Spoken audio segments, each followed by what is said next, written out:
All right, here we go. I love sending Kym pictures because she gets irritated. Whatever irritates Kym, I like to do. Funny mamas. So now that was like I had a son.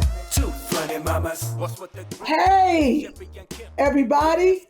Merry Christmas, Happy New Year, all of that. And welcome to Two Funny Mamas. I'm Sherri Shepherd. And I'm Kym Whitley.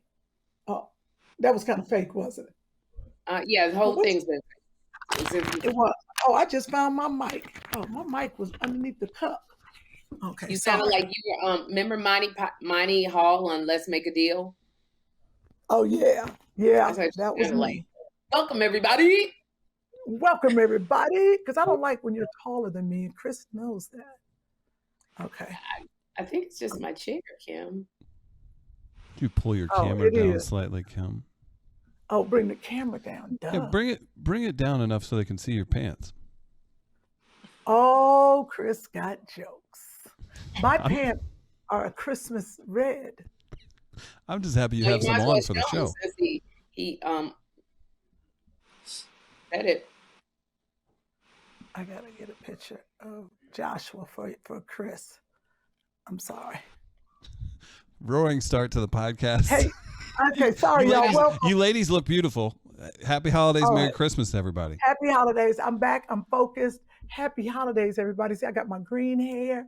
I got my red sweater. Why do you have green hair? It's Christmas. Green and red. Get it? Duh. I like your hair. It's a pretty natural choice that you've been rocking at home. No, I like your green hair. I do like your green hair. Thank you. Now, let me tell you, I love your hair. Don't you go on the Sherri show with that hair. No, this is my hair on the weekend hair. I chopped it all up. Like, I cut it before, but then I went and got it cut. I went. Oh, you did? No, I got it chopped off.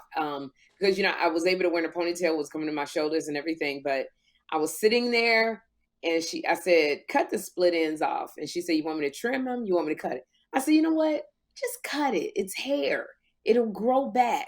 And she was just chopping and cutting. I was like, Sherri, what are you doing? And it's been growing. She cut it short. And so it's just very natural. For the week, I wear braids because I got to wear all those wigs.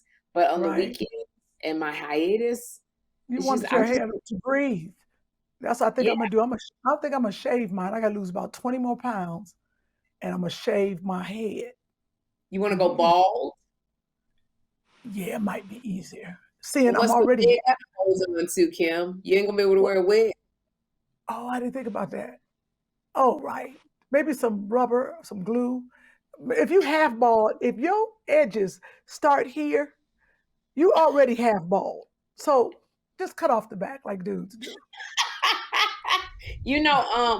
It's so funny because just natural hair. I just said I just want to nurture my own hair. Now, I know a lot of people who are listening and watching go, you and Kym, why don't you just wear your natural hair on TV? And we'll explain. Every day they have to put so much heat product on your hair because your hair has to be the same in each scene. And those cameras, we stop, we record, we stop, record. Your hair has to look the same throughout the entire show. Otherwise, you're going to be looking, why is her hair straight and why is it curly? But she's saying, it's in the same 5 seconds. So they have to put a lot of hairspray on our hair to hold the curl. Then they got to curl it if the curl falls. It's just too much product for Kym and I, and a lot of actresses who wear wigs, which is most of us, our hair. A lot of times our hair will fall out. We lose our edges. So we got to, we wear wigs. Plus, I don't want to look like my brother on TV. And you will look like both Kyle and Scott, depending on which way you turn. It's going to be like starring Scott Whitley or Kyle Whitley. Hold a cigar. Oh, my gosh. That's right. Kyle, that's right. This is Kyle Whitley. This is Kyle. All the time. You see my brother like this. But you're right. You're right. Y'all had a picture standing together. And I was like, you and Scott, because it was on the Weight Watchers chat group, and it was you and Scott, and I said, "Oh my gosh, Kym and Scott look like twins." Oh wow! If you didn't have your dimples and that hair, I would have thought y'all literally were the same person. Oh, it's Kyle. It's the real twin, Scott. But Scott used to be a fatty. You see how skinny he is now? Only a sister could say that about her brother. Yeah. He's lost a lot of weight on Weight Yes, Watchers. he looks good. Yeah, he looks fantastic. So I was excited about that. But I guess we better get into what we're getting into today. You know, I am actually doing another podcast today to promote my Audible. Which is trending. Before we get into what we're going to get in, since we're talking about it, I'm sorry to interrupt you, but let me do the flower. Kym's Audible. Get out the camera like that. Your face looks huge. You fixed it. Okay. Kym's Audible, Variety named it one of the top 10 podcasts to listen to.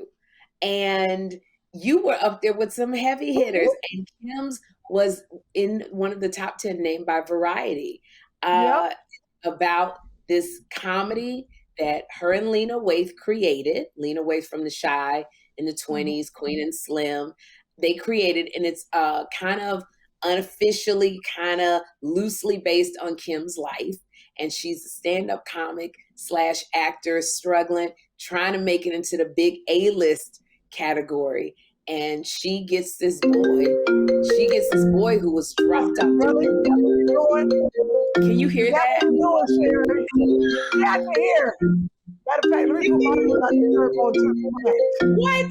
I am doing a podcast. Your phone is connected to the computer, Sherri. I know. Hello. Did you answer the phone? Did you answer the phone in the middle of the night? Are you kidding? Julie's even laughing. We didn't have a chance to introduce Julie. Lord Jesus. We'll go back to the podcast. You're usually way more professional than this. That's a lie. I was going to say, as an honesty thing, I think I needed to speak up. That happened. Let me put this. I can't. No, and I got to turn off my Wi-Fi. You're right. There's a lot going on. Welcome to Two Funny Mamas, because this is what we do. This is how we got an NAACP Image Award. Happy holidays. So Variety. Okay, Variety. Named it one of the top 10. I'm not leaving this. Named it one of the top 10 podcasts to listen to. So please go to audible.com, subscribe, and search Kym, Kym. Yep. And it's just, she's struggling. She gets this boy pretty much dropped on her doorstep. And she's got to deal with it. You play my best friend. And I play her best friend / security guard / manager. Yes. Myra. But you play Myra. I play Myra. And I'm literally, it's so many names in here. Kym is so loved. Jennifer Lewis, Kim Coles, Jess Hilarious. Oh my gosh. Cynthia Erivo, Lena Waithe. It's so many people who came in. David A. Arnold. Speaking of, David A. Arnold played my love interest, which I fought Lena against. I was like, me and David friends. I don't want David playing. And then, David, let it happen. Let it happen, Kym. And it was the best choice. When you're friend, you can't think about it ever for him to play Big T, because I think he was channeling his father, who started the OJs. And I think that, so he was doing him because he's a one-hit wonder on this show, and an R&B, and he did an excellent job. And so if you get a chance, go to Audible, please, to listen to. It's a sitcom for your ears, Kym, and it's fun. But which is great right now, we can go ahead and segue. Speaking of David A. Arnold, my very good friend, we have with us today a very special guest, her first time on the Two Funny Mamas podcast. No. I said I know. It's her first time. I know. Yeah, I was going to say it's her first time. And, but, dear friend of mine, and of course, of my dear friend. Please welcome to Two Funny Mamas, the wife, the friend, the the producer, the creator. Of course, she's all of those things. The mother of and David A. Arnold's wife, Julie. I want to say Julie A. Arnold. I know. Julie. Julie! Hi, guys. Hey. Not quite Julie A. Arnold. I'm Julie H. J. Ha, Julie Harkness Arnold. But hey, ladies. Can I say, Sure. Julie, you look so lovely. It's so many things just wanting to say to you. Number one, did David A. Arnold never let you do our podcast? Because he sure would jump on a million times. Would. When we I saw wanted him. to I talk saw to him. you. It was my break. I was like, oh, he's going to go talk to them. Let me go take my little break. Let me go get my nails done. I'm like, Sherri Kym, you got him. Woo, I'm going to take a little break here. That's Girl. Yeah, that's true. You know, David is our de facto hubby. At least my de facto hubby. Yes, Thank absolutely. you. The de facto hubby that I used to say, David, I can't stand you. I love you. Oh, I can't stand you. I You love sure you. did. Yeah, and then he Thank came home and I had the same conversation with him. Yeah, I get it completely. And I do have to just bounce back a little bit. I'm sorry about this, but Kym, I've listened to your Audible. It is incredible. It's excellent. I had so many laughs, especially during this time I needed laughs. It's so well produced. It's hysterical. And it's just like that. I don't know. I just get this nostalgic feeling how it's produced. Like I'm just here. I can visualize everything that's happening. So congratulations. Oh, thank you, Julie. I do appreciate that. And Much nicer than David A. Arnold was to Kym. Yes, much nicer. Yeah, watching you guys. Yes. Yeah, watching so you guys is just like watching brothers and sisters at it the whole time. whole time. And there are, of course, some things that we want to talk about. David was so loved. I know the world is still in shock. I know you are, the girls are, Yes. all his friends. I am, all of us. But David was so, first of all, I guess I want to ask you, Judy, how are you guys doing? David passed on September 7th of this year, right? So it's been, a couple months, but it seems like a blur. It might feel like a week to you, but how are the girls and how are you doing? Thank you. Well, I think, Kym, you've been such an incredible support. So you've gone through this whole process and this journey with us. The girls, it's moment by moment. I do believe the girls are doing the best that they can be doing at this time. They are keeping active and busy at school. David was such a strong father that he is in them. So just like their father, they are driving forward. They are driving ahead. It doesn't come without its challenges,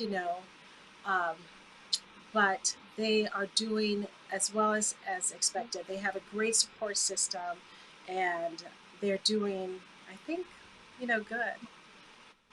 Good. That is so. How are you doing? I feel like I'm in the motion of just moving, and I do need to do better with self-care. I feel like at the beginning I was doing good with self-care, but David and I worked out together, so it's hard for me to work out.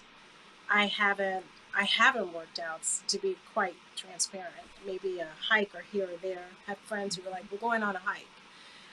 But not like how we used to work out. So I miss that. And that's one thing that's bonded me with him.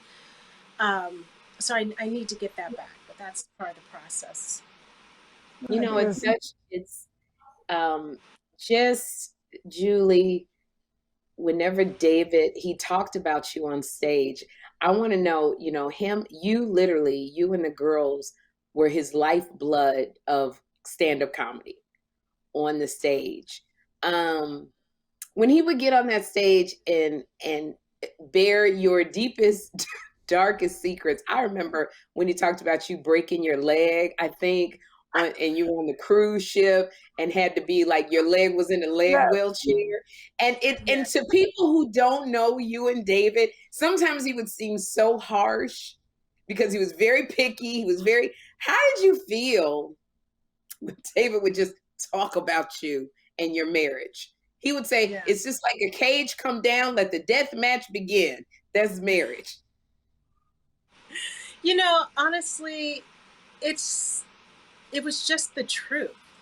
You know, I feel so, first of all, I have to say, when the whole leg thing, it happened the night before I went on a cruise. And by the time I got in my room on the cruise, there was the Willie there because of Kym. Kym had ordered that cruise. I don't know how she got that Willie in Miami. It was a cruise ship in Miami. Of all those cruise ships, she found our room and had that Willie in there by the time I limped my way into that room. I was so happy to get it too. So thank you, Kym. But Julie was, you don't understand, it is weird. I feel like I'm in their marriage when I tell you, David is fussing Kym. Julie don't want to use the Willie thing. I said, you tell Julie I don't order that Willie thing. She going to use the Willie thing. And when I tell you, this was a constant. So I definitely was a sister, if nothing else, because he told me she hurt her leg. So I was like, I love that picture. I have got to get the Willie thing for Julie because she's not going to have fun. He said she tried to walk around this cruise ship without the Willie thing. He said after she walked one time from one end of the ship to the next, she was like, I got to go get the Willie thing. Yeah, that Willie thing was my best friend. Yeah, I was exhausted. Those crutches get to you, but when you get on that Willie, you're like, bam, let's go. I left them all behind. I'm David, sorry, you're too slow. I was like, David put it all in his stand-up. And I remember the first time I heard it, Julie, at the Laugh Factory, me and everybody in the crowd were cracking up about him going, Julie, I told you to use the Willie. I mean, and it was, and I would always say, how does Julie feel, David, about you making everything that is private public? Right. Was there any Yeah, I'm sorry, I will have to say there was parts of it that was very irritating because you're waking up in the morning with the camera right there. But there was other parts where it was just real. It's just the truth. And I now celebrate it because I feel like I got to be in love. I got to explore a marriage for 20 years. I got to do this. Like, not everybody gets to do that. And I got to have love and all the aspects of it, you know, the messy parts, the irritating parts, the frustrating parts, the blissful parts, the true love parts, the unconditional parts, all of it. I got to do it. And I had it for 20 years. So I feel very blessed to have it. Wow. Well said. 20 years. 20 years. You think about that. That's 2 decades of just being with a man and, like you said, being in love. And we know the love that David had for you. When he gave you your anniversary, it was you guys's, what was that, your anniversary or your birthday? It was my 50th birthday. My 50th. Your 50th birthday. And I remember He worried us. Go ahead. He worried us and I remember to the day, Julie, when he called because Tom Joyner had bought Kym and I a bunch of Louis Vuitton bags. And David called me and he was like, look, I'm looking for a bag for Julie. Can I get one of yours? And I was like, why, David, would you give Julie a used bag? And he's like, you're not using them. Why can't Julie have one? And I was like, you're right. But Julie don't want no used Louis Vuitton bag from me. You making the money? Won't you get her? When I tell you, and he did the same thing to you, didn't he, Kym? He sure did. He was like, you're not using all of them. They're probably still in the box. But when he came back and showed us the video and talked about you and his love for you, it just was like, I said, David, how does Julie put up with you? Well, I know how to answer that. I spent the time that I did, and then I sent him off to you guys. Like, you're up. I tapped out. You're up. And that probably, that's probably why you all stayed married so long, because he would go on the road and he had all these great women around him. He comes from a family of women, but you're right, you would send him off. And that is true. That's probably a secret to that, because I always called him my road husband. But it was more like my brother, because when I tell you, we would fight. So, Oh, ooh. And then we would fight on stage, like the audience wasn't there. That's what's so crazy. I didn't give a damn. I didn't care.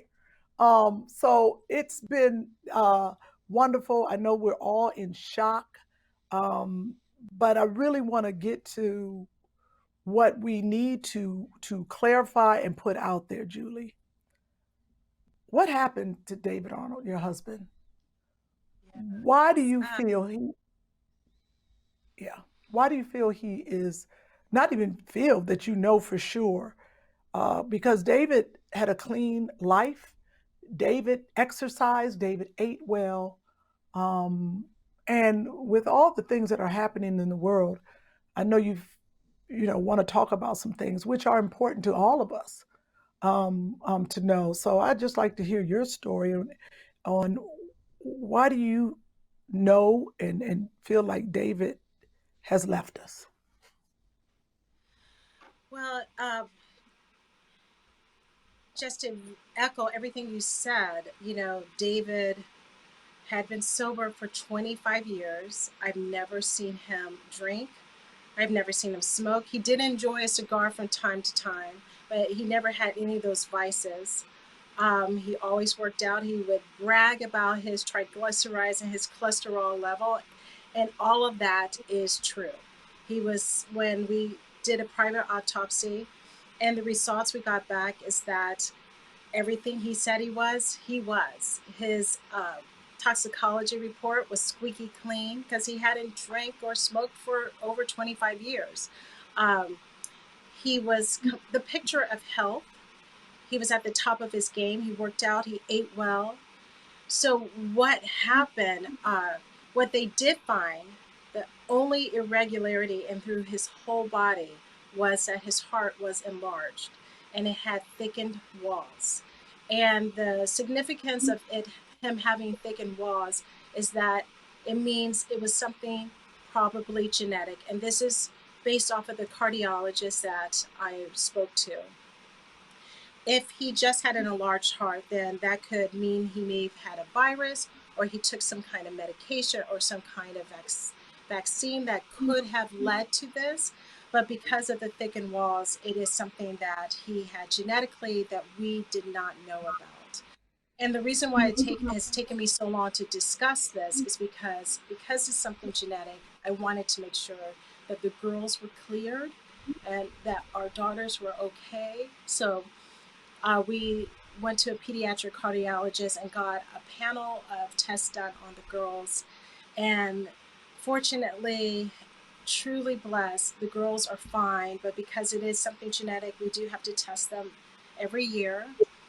But they believe that David had hypertrophic cardiomyopathy, which is pretty much, you hear about the athletes who are at the top of their game in the best shape and then they drop dead. It's that same thing. It's called a hidden killer, unfortunately. And we believe that what led to David's demise. Is there some? Go ahead. Sorry, Kym. Not knowing this, Julie, is there something that you would tell other people that when we go to the doctor, to ask the doctor to look at certain things, or is it only genetic? So we don't have to be concerned. Sherri, that's so tough because David would see his doctor. Obviously, he was very healthy, so he was in constant contact. He was working out, but they would have never went looked for this or given him an echo because he was so healthy. Uh, unless you genetically know that this runs in your family, you don't know to look for it.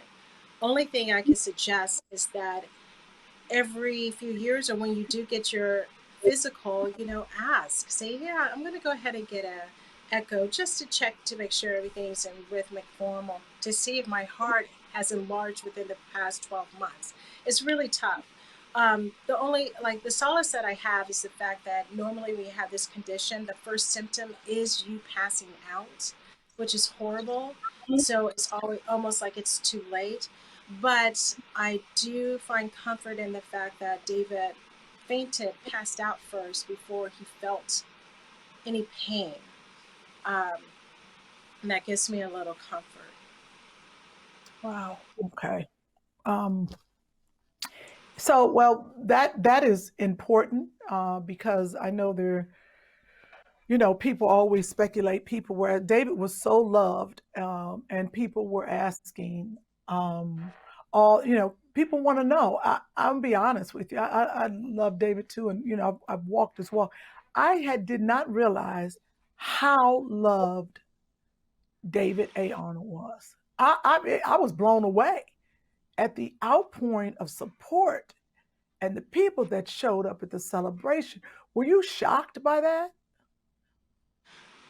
I was not, I was surprised. I'm still surprised by how many people are still reaching out, sending me messages, just touching base, saying, just thinking of you. I have, and the support not only from the fans, it has been so exceptional. I have been so touched and moved by it. You can't, and the girls too. That's part of our healing and recovering is through the love that we've gotten, but not only through our fans, but it's a testimony of Dave, how many people love David, even professionally and personally, because Nickelodeon, our family at Nickelodeon, Will Packer, 3 Arts Entertainment, they have they have been so loving and supportive. And normally when you hear big names like that, you think, oh, financially, they're help. It's really not that. It's really, I got you. And when you call me in 2 months, I'm still going to be here. That kind of support. Right, That's right. that's what I need is the fact that when I call next July, when I reach out, they'll still be there, or they'll beat me to it because they've just called me and just said, I'm checking in on you, sister. So that means so much. That is a testament to who you are, who David was. And I guess that's the question. What's next? What is next for Julie Arnold, the family? What's your next move? Uh, Want to go back to being a rockette, Julie? not going to be joining you in New York anytime soon, but I will say this: my mental health, making sure that I'm on point and that the girls are on point mentally, because this is traumatic. It's hard. I know you guys know because I'm not only mourning, you guys are grieving with me, so I know you know. But I've been really, really blessed. I'm over here now at Nickelodeon working on the show that David and I created called That Girl Lele. They've embraced me with open arms. They give me the freedom, even though I'm here every day and I'm working every day, and I love it because it is the baby, is my baby as well. And I bring continuing David's legacy. Feels good to be here. They get it if I need a break, if I need to take a few moments, or if I just need to go cry. So that's where I am now, and I'm loving it, and I look forward to everything's to come. We're going to start a foundation in David's name, and that's going to be the next thing on our list. And then David was working on projects. He was literally had me writing on projects when he passed away. And so those things, I'm really hoping that we can bring those to the forefront as well. Well, fantastic. Is there anything else that you want to wrap up with, or any advice to women who lose their husband, or anything you want to say, and to wrap this whole interview, I would say, up, or conversation with you, because we talk a lot, but we don't talk publicly. But just or just say goodbye and Merry Christmas. I don't know. Well, if any women out there who find themselves to be new widows, you can always reach out to me. And we can go through this process together. And just, I wish everybody the very best of everything. Thank you again and again for your support and your love, and to have the best holiday ever. Because Thanksgiving we got through pretty well. Christmas has been pretty shaky, but Dave, this is one little thing I want to share real quick. David had blessed us before he passed away with a trip over Christmas. And I tried to cancel the trip because, emotionally I just wasn't there. And I prayed, I'm like, God, am I supposed to go on this trip? And sure enough, I called those airlines. They're like, your ticket's not refundable. It was like, we signed, we are going to go. And remember, I said that. I know you've been telling me, you were like, you got to go. I have perfect peace about it now, and I'm looking forward to it, and I feel like David will be with us. So thank you guys. Don't leave. I want to ask you. Say that again, Julie, because I interrupted you. I'm sorry. I just wanted to say thank you, Sherri and Kym, for loving David and loving us, loving me and Anna Grace and Ashlyn, and just being there for us. Julie, because you know how much we love you. I remember we were pregnant at the same time. I think it was at Tangie's baby shower, who's also, comedic actress, and just and meeting you there, and because thinking you were the most, like, the sweetest person, which I still don't think anybody's equaled you in sweetness. But is there anything that people who are fans of David, of your marriage, like you and David gave everybody hope in marriage? Your videos, you would sit in bed and you'd be doing something, and David would be talking in that camera, and that laugh of yours is just joy, pure gold. When David would make you laugh, you better get that caffeinated stroke, Julie. Oh God! Not the caffeinated. The caffeinated stroke. And you would laugh, but there's so many fans who go, I just want to do something. Is there anything that the girls need? Is there a fund that they can donate to, something? Because I know a lot of people just go, we love David so much. Is there anything that we can do? Time to eat. Kym got all the treats right there. Yes. How about if I leave down and we can get it on the Chiron for everybody, if anybody wants to, just for the girls, if they feel the need, or for David's foundation that's coming up, because we want to share the love. We want to pass down things in David's name, and his legacy. So thank you for asking, but absolutely. We love you, Julie, so much. And I'm here in New York. I'm always, the times that you're on my mind is when I'm laying in bed. And I just was like, Julie ain't going to appreciate me calling her at no doggone 2 a.m. So I just always pray, because we're on different time zones. But I just want to tell you, just aside from David, Julie, you have always just inspired me to think about loving again, because David would not be David A. Arnold without Julie standing there, supporting him, encouraging him, helping him with the videos. And so it's just, you are such an inspiration. And again, we all got you, because we love you, period. Thank you, guys. We love you too. Always will. Until next time. Oh, Mwah! thank you, Julie. We love you. Thank you for coming on. Bye. Bye-bye. That was Julie Arnold, everybody. Oh, so glad she came on. That was second. good stuff. Huh? You're going to cry. That's what you're going to do. You're going to just start crying. Just I'm not. What? I know because you Hey, have been. hey. I'm doing a podcast. That'll snap you out of it. That'll snap That you out of it. snapped me out of it. Joshua. There it is. That's all we Hey, need. Joshua. Just some snap we back to need. reality. Kym will snap you back out of. Listen. You hear the screaming? You hear this? Why is that? Why? Someone told Joshua to brush his teeth. I don't know what he's doing. I'm on a podcast. Hey!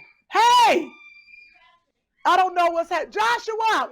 Stop on Joshua! You know he's dramatic, right? Let me I heard close he was in a play. Close that door for Is me. he mad because he didn't get that one line? Thank you. He thought he felt he should have been higher up on the shot list. Leave it to Joshua to upstage David A. Arnold. You see that? Oh God. You need to Lord show have Joshua some of those clips of David clowning his family and be like, "You want me to start doing this? You want me to start in on this?" That's so funny.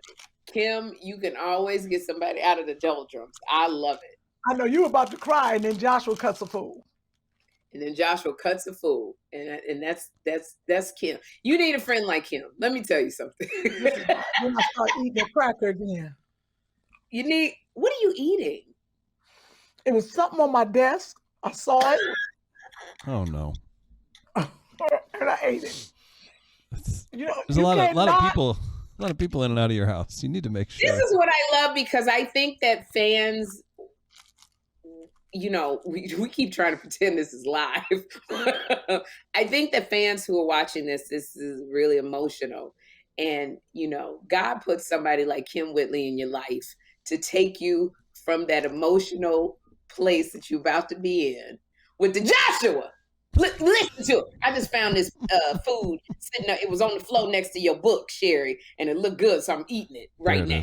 Good callback. That is Kym that will put a smile on your face when you just okay. Because I saw you was about to break, and if you break, then I'm gonna start breaking. David, I'm not gonna do it. One day I might pass out and be like David, but right now I'm trying to hold it down. There's so many people hurting. And I'm glad that we had Julie on. I think this gave a lot of people not closure, but answers to like what happened, and it was really nice for them to actually hear Julie speak. She's always been like this kind of, I don't want to say secondary character, but the sidekick to David. So to hear Julie, and I have to tell you, Julie just literally her heart of gold, her patience for that husband of hers, that she was married to, everybody would always go, how does Julie put up with you, David A. Arnold? And she's just such a wonderful woman, and Anna Grace and Ashlyn, just incredible girls. So I'm glad that you brought. We're gonna have to edit this.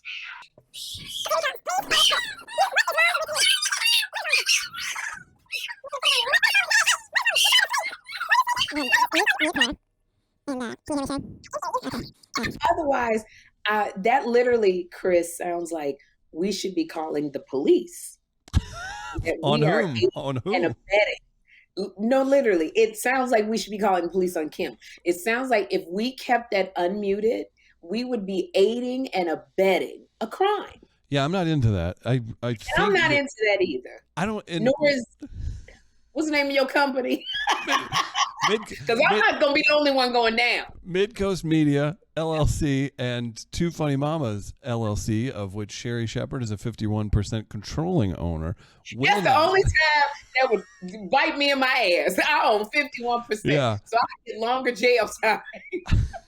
So while Kym tends to that, I wanted to ask you about this, and we can talk to Kym too. This is hilarious if you're watching at home. It's just, we have it. So if you're wondering why we haven't taken Kym off the screen, we have it set up for different virtual sets, and I assume Kym's going to come back on, so you all can just enjoy the show. If you just looked at Kym's body language, you're aiding and abetting. That's true. I'm doing this the whole time. Sherri, I wanted to ask you about this. We've only got so much time today because I can't think Kym has a heart out too. Janet Jackson. Oh my God. Have I seen? Oh, well, we'll get Kym back when we gotta disappear. You know when Kym has to disappear, Chris. Things are serious. Yeah, now I really feel like we aiding and abetting. I feel like probably about 10 minutes ago we should have called the authorities. Right. Again, I wonder if what were you gonna say? I said I feel like when Julie was talking, I should have called the police. Right, as a preemptive, like, hey, there's about to be a shift in the conversation, and there's going to be an atomic bomb going off. All right, Janet Jackson on the Sherri Show. What's going on here? Explain to me what you've been. Can we get the behind the scenes on this? What's happening? Thank you, Andy. That's extra work. That's great job by Andy, the engineer. That's a raise right there. Anybody who knows me knows I'm like a super fan of Janet Jackson. I have all of her albums. I have her programs from all of the concerts that I've been to, which sucks because had I known she was coming, I would have brought all of my memorabilia, like tour jackets and everything. But so Jawn said on the air, he said he had a surprise for me. And I literally didn't know what it was. I thought the surprise that he was going to have was either Trevor Noah or Oprah. Trevor Noah's time has freed up recently. That's a good guess. Absolutely. Vacationing wherever with his little girlfriend. But I thought it was Oprah or Trevor Noah. And because Janet does not do interviews, she just like literally cut down on the number of interviews she's doing. I tried to get her on when I was subbing for Wendy, and she, it was like she's not doing interviews. Right. She only did 2 for her documentary. I think it was like Kelly Clarkson and The Real. And then she canceled a bunch of interviews. So it completely was, I saw her at a party and I said, Janet, if you come on the show, it'll be a really fun interview. The show's just going to be for you. And she just kind of was very non-committal. So Jawn, I said, Jawn, I'm sorry, Chris, when the door opened, because I didn't hear the voice that said, Sherri, I've got a surprise for you, because the audience was going crazy. So they saw Janet before I did, and I looked, and I lost it. People say, why did you cry? Yes, she's a superstar. She was at the Kingdom Hall with me when I was younger. We had gone to the same Bible study, younger. But there's something about a superstar walking out, somebody that you just like, they're just an icon. Every memory that I had came in my head when she was Penny on Good Times, when she was on Fame. Her first song, Come Give Your Love to Me. All of that was in my head. And it just was like, I started crying. When are you supposed to? That's a huge moment. It signifies that you've achieved what you wanted to achieve, because this person that you see way up here is now on your show, which means you did it. And that made me really emotional too, because they told me later that Janet really wanted to come and support me, that she wanted that to be I think I was the first show that she announced her tour. She did it live, and then I think, if I'm not mistaken, I was the first show. And when they told me that she spoke so highly of me backstage, I was like, she knows who I am. And I'm not saying that, oh my God, and that's the ugly face. But no, but that's what it's all about. Yeah, and like, I'm not trying to be like, oh, Sherri, of course you know who you is. I know. Kym Whitley is known. We've been in the business a long time, but when somebody that you really, really like, just love, when they turn their head and they look at you, it just blew my mind that she said she wanted to come and support me. And when I started crying and she reached her hand, she goes, you're crying. And she wiped my face. I'm like, that's the last thing you need to be doing, because I'm going to cry more. And then she's like, she's so tender. So here it is. I'm 55. Janet is 56. I'm acting like I'm 7, and she acted like she's a 9-year-old. I go, what the is wrong with us? Right. Yeah, the older sibling tending. She Yeah. held me. My head was on her chest, and she's like holding me, and I'm going, Sherri, what the is wrong with you? That's what I was thinking in my head. What the is wrong with you, Sherri? Did she smell But- like a living angel, like an angel on earth? Like what described the moment? She smelled just great. She smelled of contentment and peace. But Jawn Murray, who's my best friend, who's the executive producer, I fought to get him that title and the power of executive producer because he's so smart and innovative, and he's a lover of everything daytime since he was a little boy. So he brings such a freshness to the show. That was all him. He knew that I loved in it. Wouldn't you say, and Kym is back if we want to bring her back on.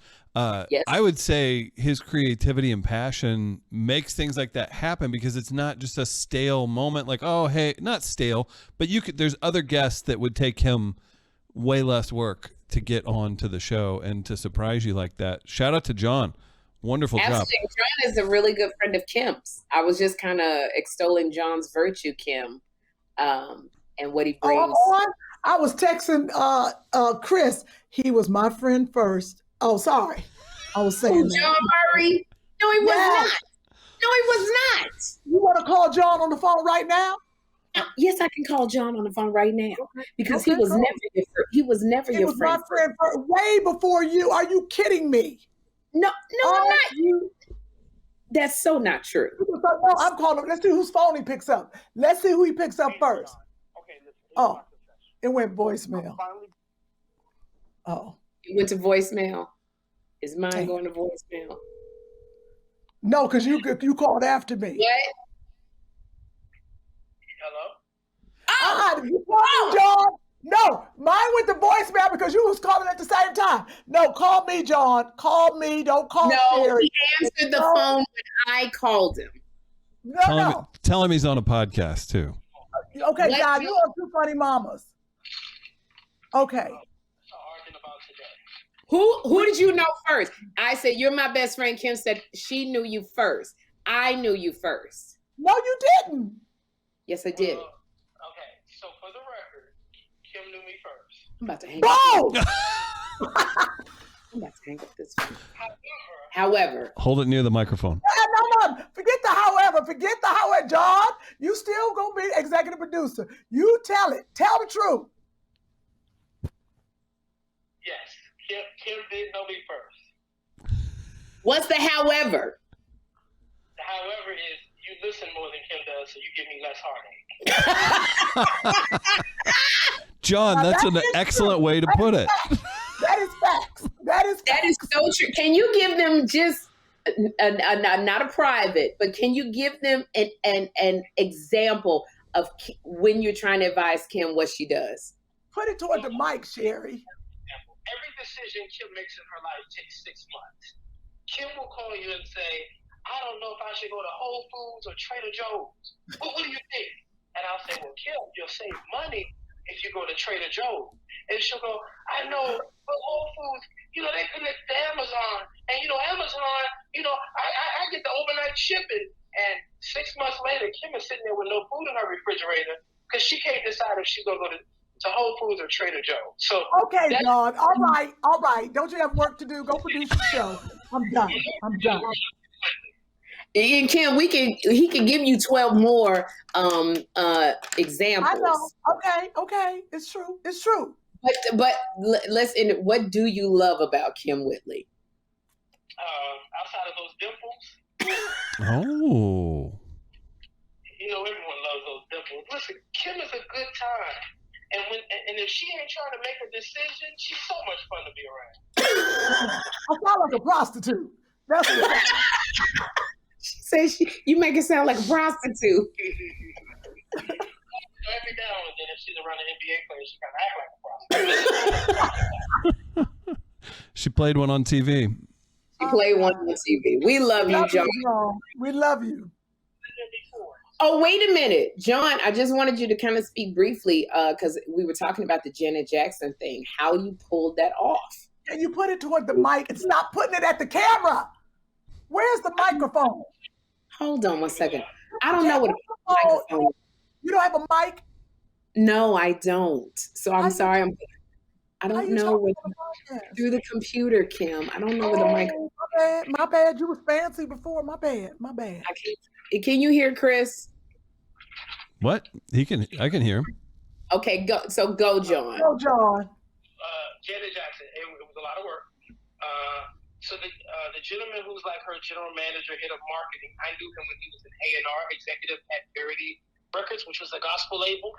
Always goes back to the church. But so yeah, we started talking in September. You and I went to an event called Harlem Fashion Row, and so Joey, the gentleman who works with Janet, told me then, I'm going to try to deliver Janet for you guys when it's time for her to promote her tour in December. And I was like, cool. But, people say they're going to do stuff all the time. They don't always come. And so right around Thanksgiving, Joey called me. I was home in D.C. He asked me some specifics about our schedule and told me he'd hit me back a few days later. About a week later, he hit me back and says, I think I can make this work. And when I realized they were serious, I was like, oh, this is probably going to happen. And so I got our team involved. There was a lot of logistics and, Janet's a superstar. So it was a lot of moving pieces, but it all came together. So that's the short version of how it came together. But just know it was a lot of work. Well, I just want to say to you, I love you so much. Oh, look at this picture. For doing that. That meant so much to me. And hey, Sherri, how excited did you tell the people? No, I didn't tell her. But Kym, when I jumped up and down, what you think happened? Let me tell you something. You peed. Oh, no. First of all, you peed on yourself when you was jumping up and down. I was like, she know better to jump. And then she did the ugly cry too fast. I was like, damn it, you're going to break right now. The ugly cry, Janet looking at you crazy, like you getting makeup on my clothes. But it was, for me, I know how much that you love her. And this is the bad thing. When it's a surprise, you can't control when it's a surprise and it's on national TV. You can't really be like, because your mind is exploding. That Janet, see, people don't understand. For more and so was my bladder. He said, so was my bladder. Hilarious. Yeah, so I would, Jawn, if I was producing it, Jawn, I would have been like, make sure she wears black this day. Because she's going to wet herself. But I think on national television, Jawn, I think that's the thing. When you're really surprised, people don't understand. Even as a celebrity, celebrities have people they love. And they lose it when come on, you can't control it because you're thinking, oh my God, the camera, I can't. So it's real emotion. And it's not like, oh, I saw Janet backstage. It's that Janet Jackson took the time to come on my show. People don't understand what it takes. Why y'all think I ain't been on the show? It takes too much. It's a lot though. It is. You got hair, makeup, you got to fly there, your schedule, you got a kid. You are doing a big favor when you do that. Even though you're promoting something for you, it's still a big favor. And that's all what you think about. Like, I cannot believe you did this for me. I saw all of it. I know exactly how you felt. And that's more than, oh my God, I'm a fan. Oh, look at Janet. And you're thinking about what Jawn must have gone through to get there. All of that is happening at one time. So I understood the ugly cry. It was bad. But I understood the jumping up and down. You know how people be like, oh, she doing too much. They don't understand. No, she ain't doing enough. She should have laid on the ground and rolled around. Then I'd have been like, that's right. But I didn't roll around on the ground because the camera wouldn't have been able to get my face. It would have been too much. So I had to stay on camera. And that's not when Jawn did it. So, and Kym, maybe he will do something like that for you because you're coming back on the show. He's got some stuff planned for you. I'm finally free. I'm off my show. I can't wait to go back to my other show. Finally, my original show, The Sherri Show. And then they took me away. Oh, you know I'm excited, right? I've been thinking of all kind of foolish stuff. Just foolish. Jawn said you booked the job. That's why you couldn't come the first time. That wasn't on us because we had you down. No, y'all had me down. So I booked the job and I couldn't come back on the show. Remember, I was sad and Jawn cussed me out. He was like, what's wrong with you? I was like, what? But I want to be on the Sherri show. He was like, if you don't go do this job. But he got a bunch of plans for you when you come back. I don't know if we announced when you was coming back. I don't know. Is it public? We're gonna do a special Valentine's Day, the day for singles, the day after Valentine's Day, and it's gonna be all about the two funny mamas that day. Kym, so excited. Girl, let me start doing some sit-ups. Trying to get a performance on the show that will allow the two of you to quite cut up. Oh, Jawn, you're such a good producer. I'm excited.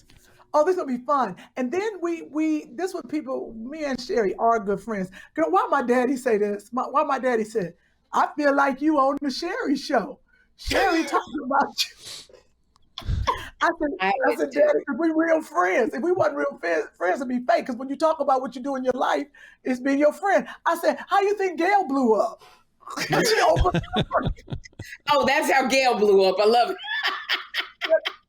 Because Gail was on news, and her, you know, when you talk about your friend all the time, and now that you start knowing, and then Gail did her thing, and now it's Gail, but it's always Oprah and Gail. You think about that, and friends are, you know, it's a real friendship.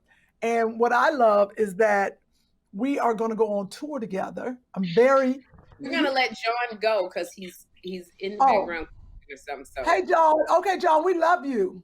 Acting like I'm a maid over in my office across the street. Oh, you in the office? Yeah, I'll be over there in a few minutes. Oh, I just left. Somebody sent me something to you. Oh, you left? It is Monday. Oh, are you done? Are you back over here? You know what? I'll be coming back. I'm definitely there tomorrow. Okay, cool. I'm gonna drop something to your office that Mike Russo sent over here for you. Okay, I'll be coming back. All right, holla at you. Okay, bye.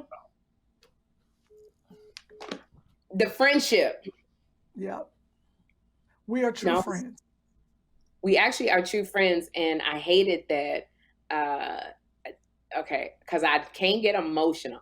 Jawn, you know what Jawn told me? He said, because I be crying so much on TV, he said, he came in my dressing room and he said, I want you to go get your hormones checked. He said, because my mother went through the same thing when she was going through the change of life.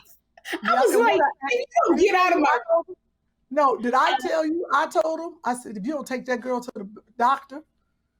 Oh, you told him to tell me that? Absolutely, because hormones you're crying because of your hormones. I'm telling you, you're a crier, but you're not a crier like that. And I've gone through different things because of hormones, and I have been a studier of hormones, even through my girlfriends and through myself. I remember the doctor put me on these birth control pills for my skin. Let me tell you something.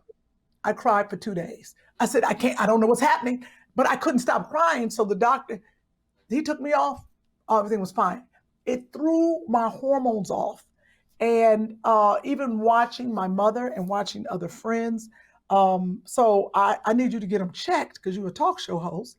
And I need your emotions in check. You come over there and it's somebody you really don't like and you'll be like, I know. You'll be so mad. You'll be like, Kym, I can't stand her. Now she thinks I love her. Okay, that is hysterical. And that you told Jawn to have me, because he sure did come in my room and he's like, I need you to get your hormones checked. And he didn't tell me you said it, which I am going to get my hormones checked because I've been crying. Look. You know I ain't got no shame. Yeah, you did. And I miss you. I miss talking to you because our time is off because I'm 3 hours ahead of you and I hate bothering you because I know how tired you are from doing Act Your Age, your sitcom. So I didn't want to bother you. But I miss talking to you. Like I never see you. I know we got to talk. I'm off work now. It's the holidays. I am going to Cleveland. Let me tell. I'm being late for Josh. I got to meet with one of Joshua's teachers. Let me just tell them. Oh, okay. So we're gonna get off. We got about 5 to 8 minutes. Okay. Okay. So you're going to Cleveland for the holiday for Christmas? I'm going to Cleveland, and then I go. While I'm in Cleveland, I'm going to shoot over to Bowie, Maryland. I have a show for New Year's, I have a New Year's Eve show. I gotta say it. I sent it to Chris, but he might not have had time to put it up. There it is. Look at us. This is us, y'all, in Bowie, Maryland, and it is. You want me to tell people about it?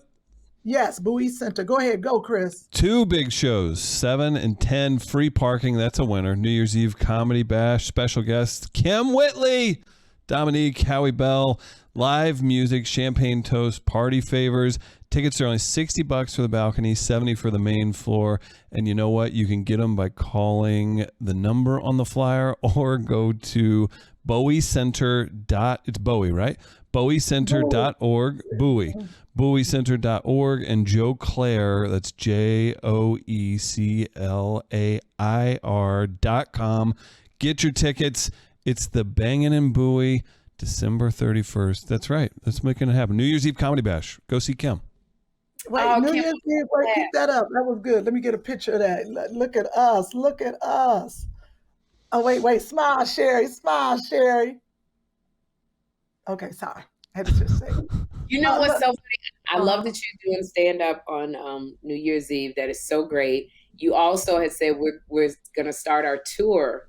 But our first 2 Funny Mamas podcast is going to be in St. Louis. When are we March? Oh boy, this is a 3-day thing. I am currently working out some details that you're not able to back out of, so please don't change this on me. No, we got it down. I know. So the ladies are going to do a live podcast, and they've been kind enough to have Andre and myself join them for that. It'll be a big group fun. There'll be great stories, everything. It's at Grandel Theater. Tickets will be out and available the first of the year as soon as Sherri approves some colors for some branding stuff. We're going to make this happen. Going to be a great show. Limited seats, but come say hi. And we're working on something special for Saturday. That'll be for another time. But yes, March 10th, your girls will be right here in St. Louis. It's going to be a party at the Grandel Theater. It's a beautiful theater. We'll have a really good time. I'm very excited about it. I have some special things planned for that as well. So that's the first one. And then Kym and I are going on our comedy tour. We haven't even named it. Right now it's just generic. 2 Funny Mamas presents. 2 Funny Mamas, right. Then we go on a comedy tour. Whitley, alphabetical order. Because I'm determined we will not be on Unsung, the group that didn't stay together. So it's alphabetical order. Right. Oh, hey, Unsung. DM me at Instadenman on Instagram. Whatever you want to know. Love me. You know, Shabbat, okay, just tell them I need a few more minutes. Go. So, no, we got to promote.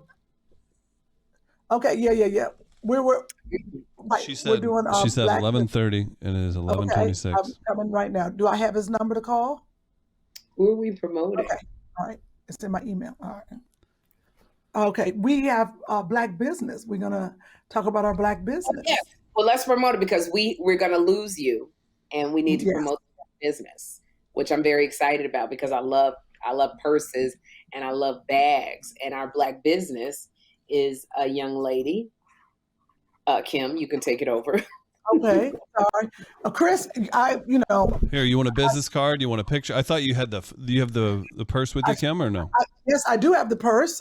So this is, but I needed you to start me off, Chris. Oh, that's fine. That's fine. We've got some information here. If you're watching at home, we'll pop this up. It's got a Alina Hot. There it is, Alina. Yeah, call. You can email her. You want to know anything you want. Sales at the UGI. How do you pronounce that, Kym? Is it Oogie? Oogie. Okay, say Oogly. The Oogie. The Oogie bag. Oogie. Right. Okay, Oogie bag. Fine leather bags and accessories. Elena is the owner. There's a write-up online. You can check it out. You can also check out the website. That's theugi.com. The business card is up right now, and I believe we have a QR code as well. You can scan that with your phone if you're watching at home. You can check that out. Facebook, the UGI. Instagram at the UGI _ spell it out, new _ York, and again the website theugi.com. So check it out. Kym, what do they have available for people? Ooh. Oh gosh, you got to see. Well, so my purse came like this. Beautiful bag, and then this is the one I picked. It was so nice of her to look at this bag. Wow. Ooh, that's very. Isn't this gorgeous? Yes. Look at this quality. This bag is, you know how you get Chanel bags and all that kind of stuff. When I tell you, I absolutely love this bag. Look at you see, I haven't used it, but you could see. Sorry, Chris, all that noise. taking out the Oh, stuffing. damn. Look at the. It's got a lot of room. Yep. Beautiful. Bag. And It's a Elena, beautiful- I want to let you know we're going to do another spotlight on you Yeah, because so I good. got my purse and I left it at the studio. So we're actually going to spotlight you twice so I can show off And my you can very, sh- very beautiful Oh, you bag. want to show your bag off too? Look Oh, at that. look That's at her. so There she is. cute. Look at the Alina, bag. what these bags you got? Oh, you got to go to her website. Look at the bags in the background. Yes, I love the backpacks. I love the colors. They're bright and they're bold, and it's at the Uugi,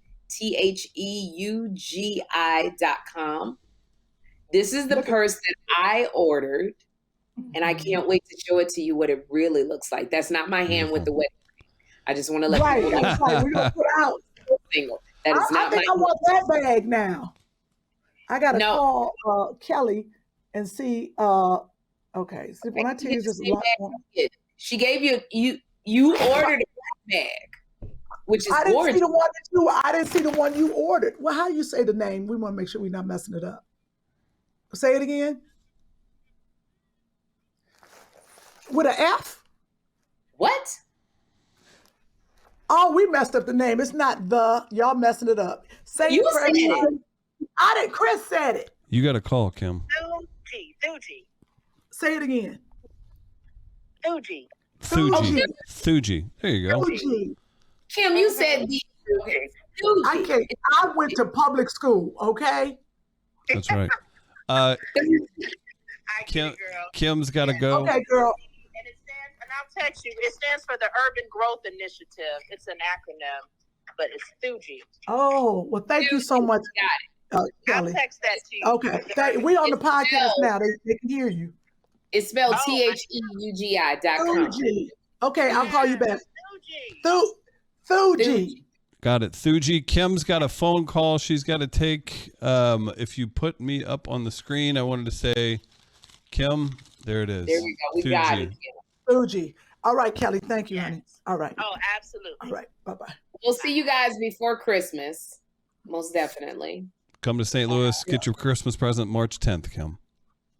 Oh, that smells good. I tell you. It Okay, I'm smells sorry. great. So we're Damn gonna it. lose you, Kym. And I'm Yeah, Okay, you I gotta gotta take that I gotta call. go talk to Joshua's teachers. Y'all go ahead and keep it moving. All right.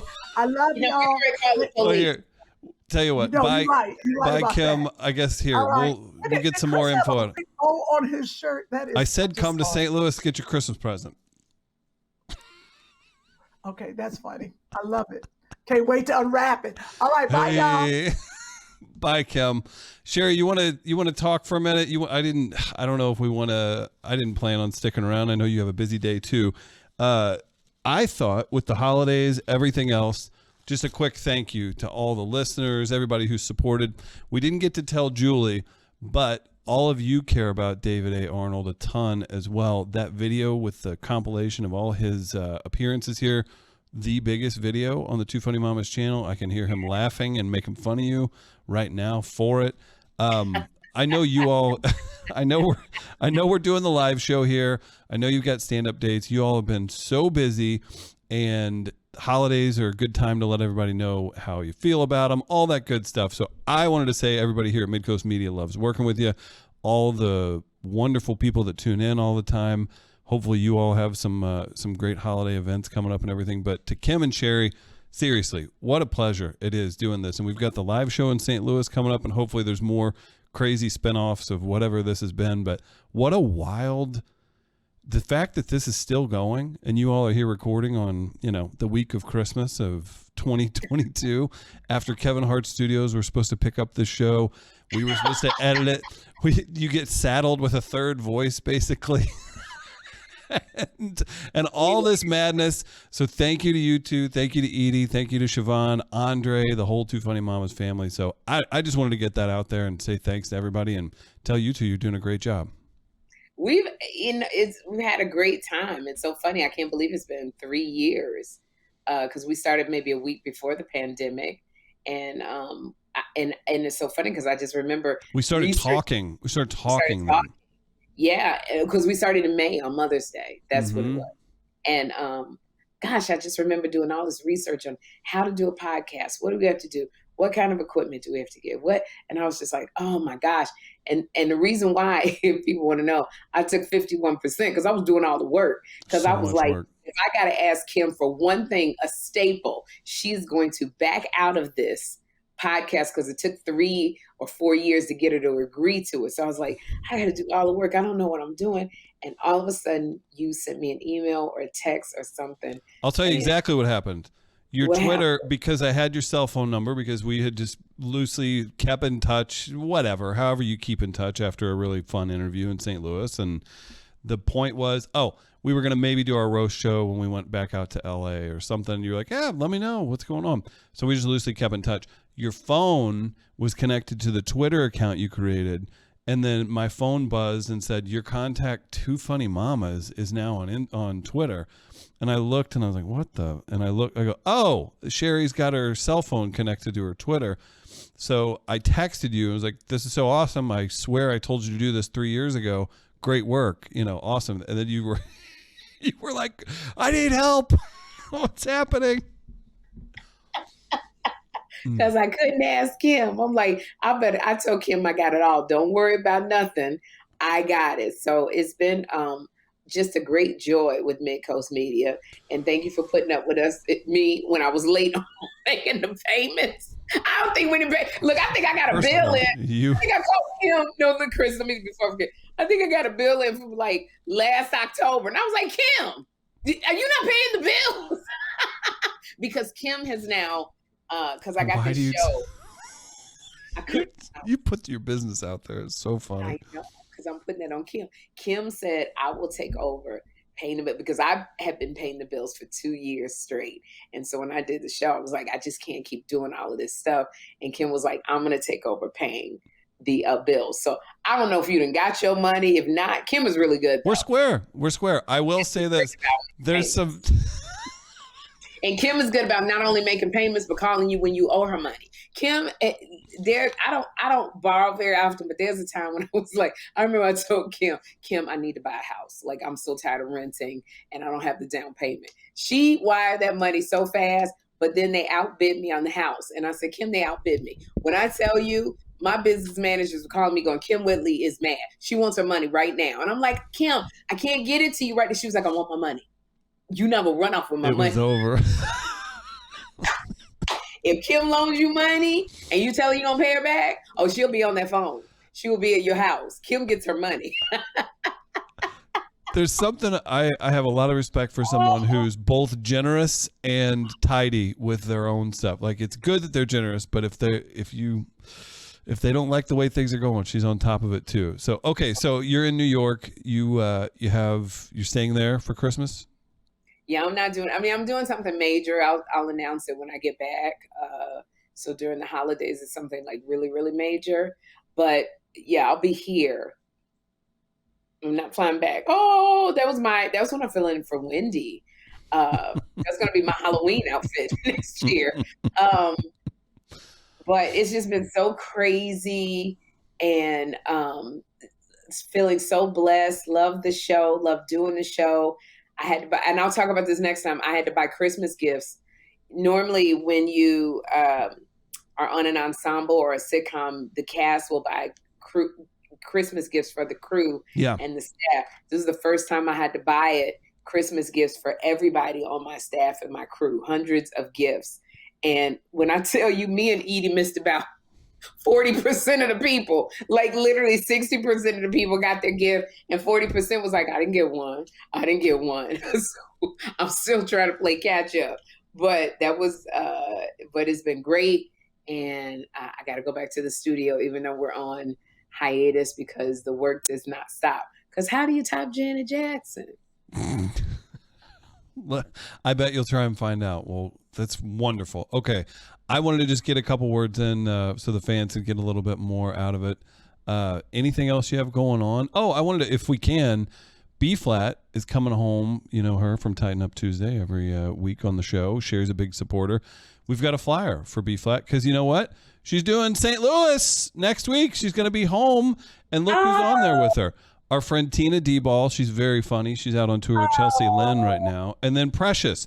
We're at 1 year since Precious had her horrific accident, and you two Funny Mamas fans came through. Wendell came through. Everybody came through. Sherri, Kym. So if you're in St. Louis next week, cheap tickets. B-Flat's going to showcase this. It's going to be really fun. It's Central Stage. Metro Tix is where you can get your tickets. 3 very funny women, and B-Flat obviously holding down that stage. So that's at our place. So please support B-Flat. She is so funny. B-Flat was out here in New York with me, and she was supposed, oh my God. Oh, let me tell you real quick. Supposed to spend the night, and she didn't end up spending the night. She went home. But I am going to have her on my show for our Laugh Lounge. We got to fill it in with some other comics, but B-Flat is definitely coming. But she came, and she was a hoot at my job. They loved her so much. But she performed with me. Kevin Hart has a game show called, it's online. It's called... hang on. You know what show that is? It's online. Darn it, I've twice. And when I tell you, I'm not supposed to talk. Well, no, I can't say what the outcome was. But it's Celebrity Game Face. Celebrity Game Face. So it's him and his wife, Aniko, and it's 3 celebrities and their partner. And we have to do all kinds of crazy stuff, in our home. And so I asked B to be my partner, Chris, in this Celebrity Game Face. And when I tell you this, I almost called her B. This girl here had Kevin Hart cracking up. What was so great was a lot of people didn't know B-Flat because it was Roxy Diaz and her partner. It was Kevin and Aniko. It was Candy Burris and her husband Todd. And it was me and B. So a lot of people didn't know B. And as soon as Kevin came on, he was like, B-Flat, one of the funniest comics out here in the game, one of the most underrated comics. He just gave her props, and everybody was like, oh, okay. and B-Flat was like, Kevin, because when we was doing this, and I did this. And they toured together. Oh my God. And so Kevin told the story of how B-Flat would take him on the road with her when he was a struggling comic. Like, he said it, and he talked about how the car broke down, and she was like, I know that car broke down, and when we were doing this, and she lightened up, and I was like, you can't smoke B on the show. You can't light up. And she had Kevin cracking up, but the stuff, I cannot wait for you guys to see Celebrity Game Face. It won't be out until like March. But I was like, you can't be cursing on the show, B. It was so funny. The things that Kevin had me and B-Flat do, I couldn't have picked a better partner to do this show with. I was so mad at her. I was like, B, we got to win. Like, we going to, okay, you just guarantee we're going to lose. Well, right. I told the Wiz, she's on my hardwood floors. She got to have a drink. She didn't spill the drink while we trying to do the exercise. I said, girl, but I tell you, that girl was so much fun. I cannot wait for you to see Celebrity Game Face and see B-Flat, because she's so funny. And she had to leave. I wanted her to stay, and she said, I got to go get my train. So she took the train home, but she is going to be back. She is going to be on my show. I cannot wait. She is. She's going to have a big year. Yeah. And she's going to have a big year. And I love it. I love that Kevin did that. I love that you put her on. I love that Kym, you all with the channel, everything. And the Picassos have become something serious. So I'm excited. Again, B-Flat's here in St. Louis next week. Go see Kym on New Year's Eve if you're in Bowie, Maryland. And Maryland. Yeah. And watch if you haven't caught up on Sherri's TV show, YouTube. They're all there. Yeah, all my episodes on YouTube. We had the royal family of Kuwait come. Oh, wow. For a private meet and greet. They watched the show. That's incredible. Not everybody, because, in the royal family of Kuwait, it's like 1,000 people. So we had two of the royal family come. But they told us that everybody watches Sherri on YouTube. So that was very cool. I didn't know if I was supposed to bow, or they came in my dressing room. It was a prince and princess. And they came in my dressing room. Curtsy? Did you curtsy? I didn't curse it because I was trying to get all my bras off the couch so they could sit down. Because I was like, oh, you want to come to my dressing room? Because we had a conference room set up with like foods and wine. And, oh, you want to come to my dressing room? Okay. And I was like, Edie, get all my bras off the couch. Poor Edie. Oh, my gosh.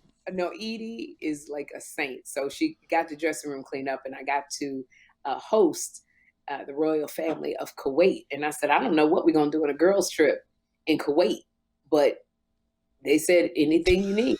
Roll out. Wow. Y'all roll out. We going to Jamaica? Mm-mm. We're going to Spain? Mm-mm. We're going to England, France? Mm-mm. We're going to Dubai? No, sir. We going to Kuwait. That's right. Don't you forget it. Don't you forget. You need to talk to Lifetime. That's a movie. Well, it sure is.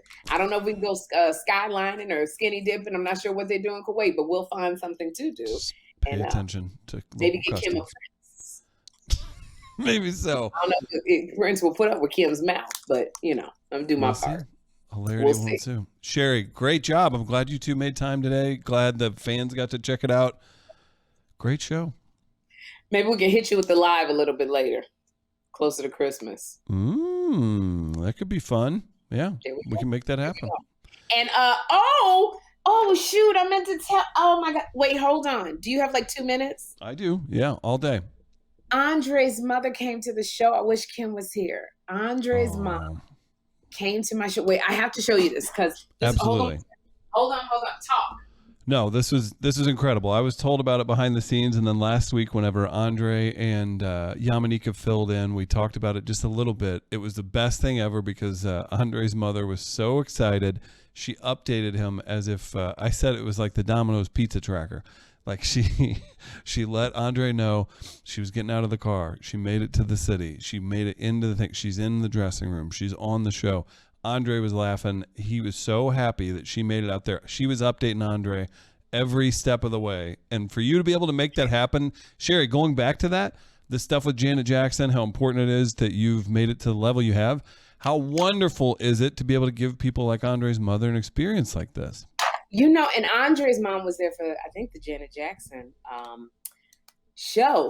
And then I'll talk about it again with Kym, and then we'll have to pull Andre into it. But his mom came with her friend, and it was so sweet because not only was she documenting every aspect, like I would be talking to Andre's mom, and where's my phone? Literally, she would whip out a camera, just put it in my face like this, and she would just start recording. It was the funniest thing to me, but she gave me a Christmas present, and it's so sweet. Look at this with the creativity running in the family. There's a Christmas tree. Shout out to Sandy. There's I think where she lives in the snow. You can't see because I got a ring light. And then there's a picture of me, my Sherri show. That's so great. It comes on, and then she gave me, and she put it in a beautiful frame. Yes, oh my so nice. Goodness. Kym gonna be so mad because she gonna be like, Andre, mom ain't send me nothing.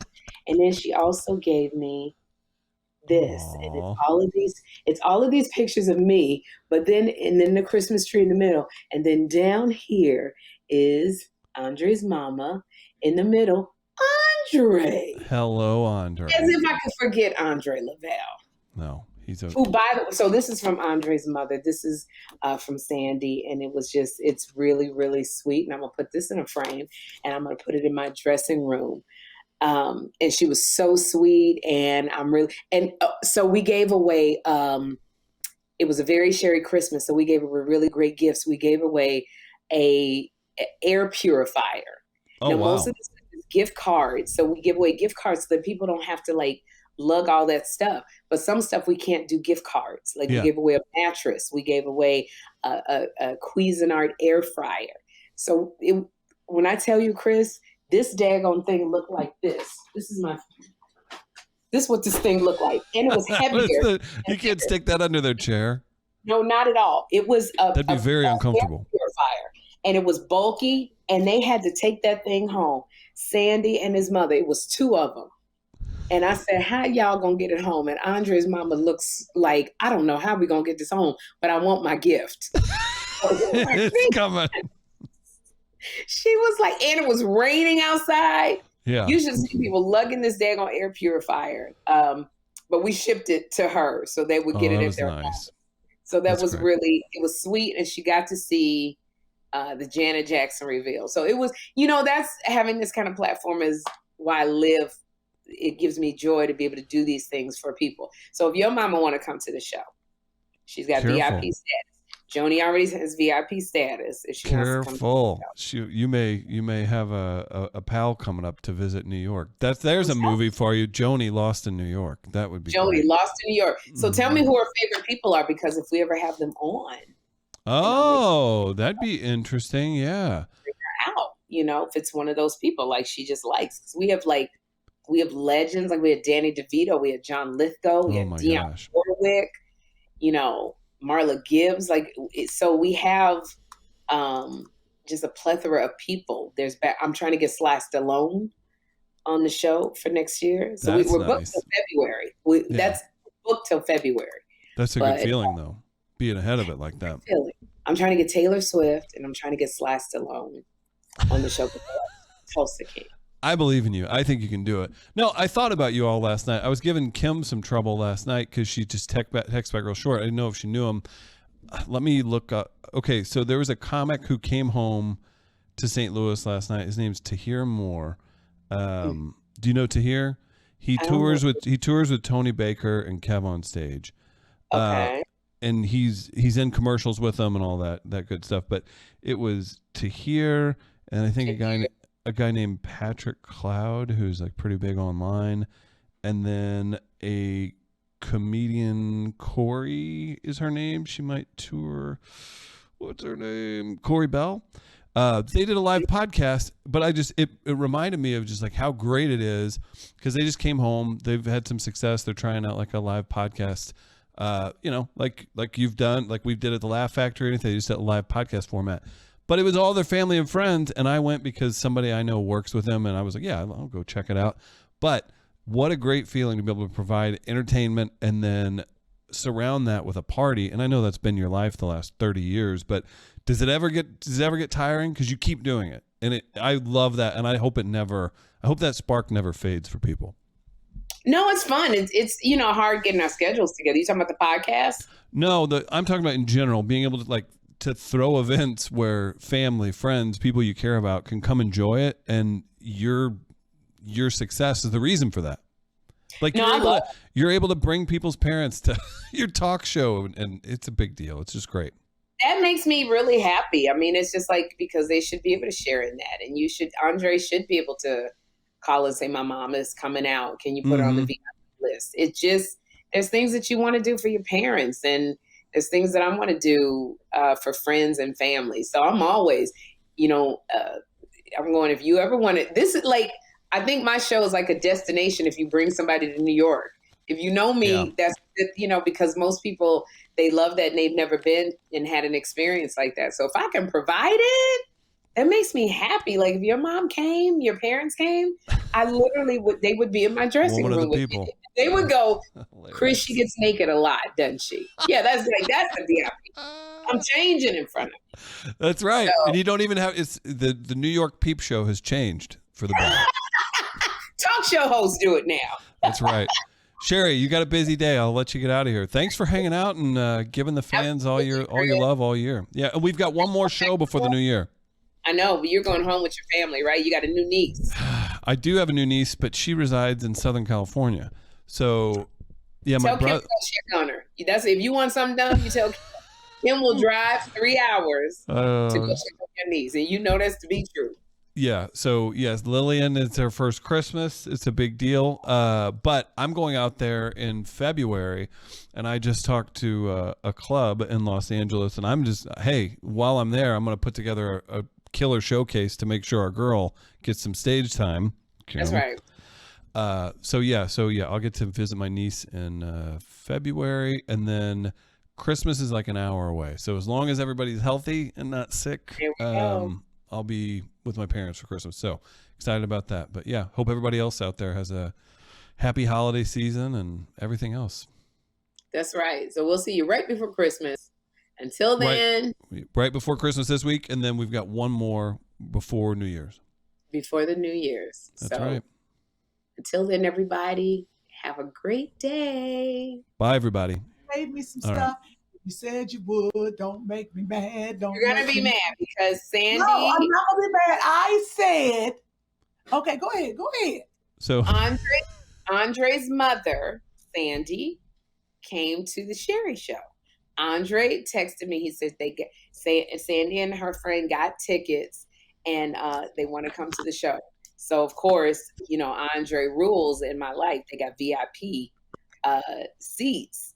But I have to tell you, Kym, you just got to hear the text between Andre and his mother really quickly before we start. Here it is. Wait a minute, hold on one second. It was so funny because I guess on our what we sent out to the audience, we tell them to wear, festive clothing and heels. And she said, I'm having, so I didn't know that we told the audience they got to wear heels because you don't got to wear heels. We just want you to dress up festive. So she says to Andre, I'm having arthritis in my knees, so I won't be in heels. He gave an emoji, that emoji where they're like, okay, what do you want me to do? So that's what Andre sent back. And she said, just an FYI. So you can picture Andre like clueless, just an FYI. And then Andre says, isn't it cold there? She said, yes. He said, so you have on pants. What does heels have to do with it? Dress for comfort. She said, but their email says dress up with heels. He said, you're 70 plus, Mom. If it's that serious, take a change of shoes with you. Then she says, I'm cracking up. Let me see. She says, yes. Then, what is wrong? So he says, so you, okay, hold on. Let me go to the next one. It's just so funny. Andre fussing at his mama. Andre fussing at his mother. Let's see, make that bigger. I can't get, okay, email says dress up with heels. Okay, I'm trying to get that one. I'm gonna have to have Andre do it. I can't get the second one. I'm gonna have to read it again. I'm sorry, y'all. Hold on. You trying to get freaking stuff. Hey, Andre. Hey, could you read your mama's text? Can you read her text? Andre on the phone. I said, Sherri about to talk about you, and I called him. Can you read the text that your mother sent you about the shoes? Because I was saying, Andre don't feel like being bothered with nothing about no shoes. Up the whole text. So cute. Clarify that he's on the podcast, please, so he knows. On the podcast. You're on the podcast, Andre. Oh. Yeah, clarify that. That's important. Well, I love my mom, but she was really stressing me out about this show.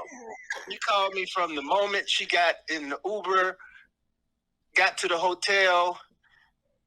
She gave me every bit of information leading up to the show. Then she was concerned because she couldn't wear her shoes because her knees was hurting and she couldn't wear heels. And I like, okay, why are you telling me this? Because so every little bit of information I received leading up to going to the Sherri show. And I said, well, what difference does it make? They're not going to see your feet anyway. And if your knees hurt, they swollen or whatever, you're wearing pants. It's not like you're 20-something and they have to see your calf muscles, so you're wearing heels. Wear some flats and take your shoes. And she said, yeah, I might do that. And it was just going on and on and on and on. I'm like, go to bed, Mom. Chill. It's not that serious. You have a good time. Then she texts me, I'm in the Uber on my way to the studio. I'm in the line. The line is moving. The line is moving. I love this. This is great. I said, did you hit up Edie? Because Edie's supposed, and she couldn't find the number, so I had to call Edie. And Edie was in a meeting or something, and she sent somebody down. And it was every little bit. I'm walking up the stairs. I met Sherri. I'm in her dressing room. And then she started sending me pictures. And I'm like, okay, Mom, cool. Enjoy yourself. Watch the show. Then she started making collages with the pictures. This is. Did she send you any of the collages, Sherri? Oh, careful.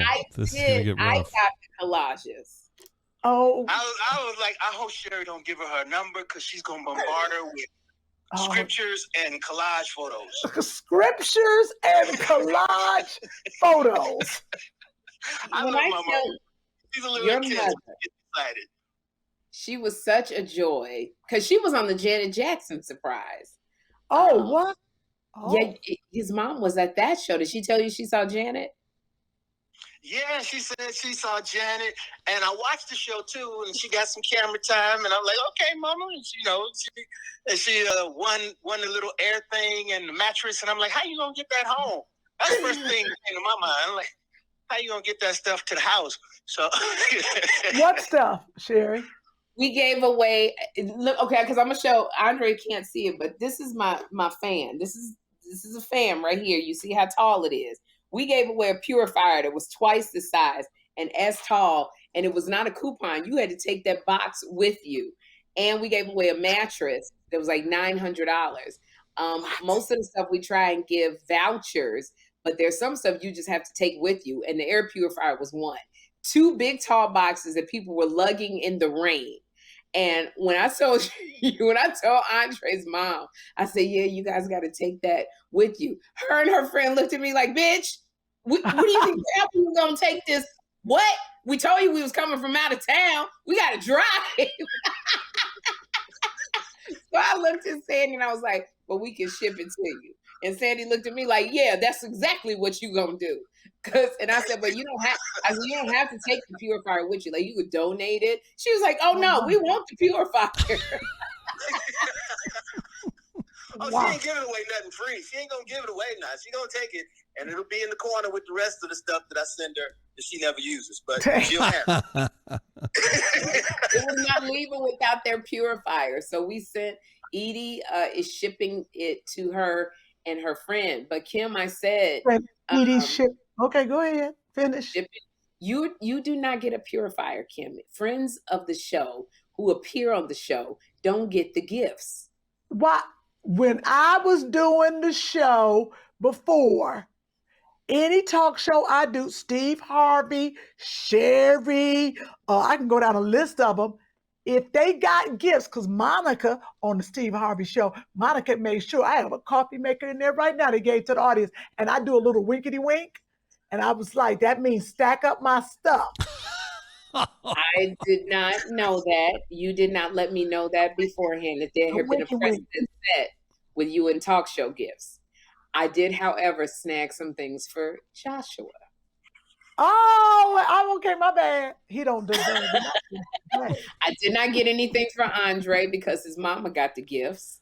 Although I should have got Andre a coupon for that mattress. I appreciate it. I'm still waiting for my computer, so I'm not tripping on it. Hilarious. And I appreciate giving my mama the purifier and the mattress because that takes the Christmas burden off of me. I'm like, that's your Christmas gift. Enjoy your mattress and your fresh air. Oh, Andre, we gonna get your computer. We gonna get your computer, Andre. We gonna get your computer. It's been 2 years. We didn't get him. No, we never did. But that's not on us. Andre never picked the computer. First of all, computer, Andre. Hey, I can't. Careful, you're gonna get a text with a link right now. He knows what he wants. Andre, you know the saying, a closed mouth don't get paid. I was biding my time, waiting until y'all got into a different economic bracket, so I can get. See, he was looking out for you by looking out for him. He said so he could get the high end. That was good. Well, you better do it now because Kym got a sitcom and I got a talk show. You better get it now. Yeah. I went cheap. I went cheap for Kym's Christmas present this year, but it's the best she's had. Yes, he's got me a good gift to open up. Right, I got to get him a camera too. It's a lot going on. Oh my God. Did Andre make you feel good one night? What did you get him a camera for? For our production company, I got to get this camera and a total. But Andre don't go pick stuff, so it'd be a mess. You take too long, and Andre don't pick the stuff. Go pick it, please. And you better pick it by tomorrow. Not saying I'm off this phone. I'm going to the store. Yeah. I can buy y'all, huh? I want to say this. At Your Age has not gotten a season 2 pickup, nor has the talk show Sherri got the season 2 pickup. So you behind, better go find the computer. Exact. Girl, he done hung up and ran to the store. He at Best Buy right now. Best Buy. Looking for cameras and computers. Well, let me Oh, show my you what goodness. Andre's mother got. This is what she sent me. This right here. Wait a minute.